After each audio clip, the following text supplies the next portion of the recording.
chers collègues, il faut voter contre ce PLFSS, la partie recette de ce PLFSS, car ce n'est plus un projet de loi du financement de la sécurité sociale, c'est un projet de facturation de vos sauvetages de sièges.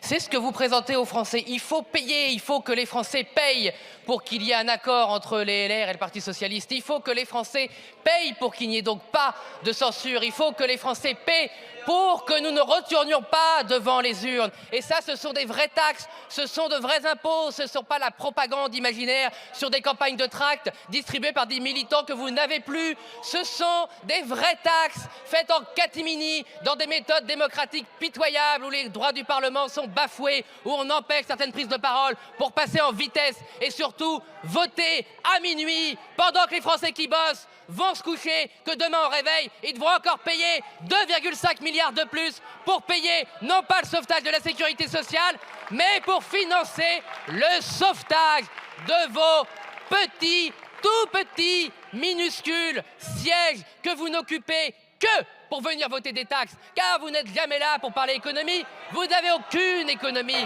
vous n'êtes jamais là, sauf pour voter les taxes qui sauvent vos sièges. Et on nous propose un article liminaire avec un déficit soi-disant fidèle à ce que voulait le gouvernement. Mais dans ce déficit, vous l'avez dit, Madame de Montchalin, il y a la P3 du Sénat LR, et il y a quoi là-dedans? Il y a que les retraités au-dessus de 1 400 € sont désignés comme des privilégiés et qui doivent payer, encore payer.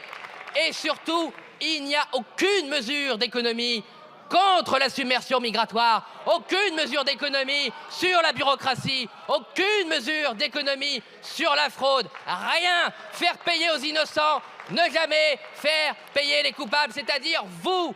Et si il y a ce déficit, c'est que vous avez échoué. La Sécu est ruinée car vous avez ruiné la France.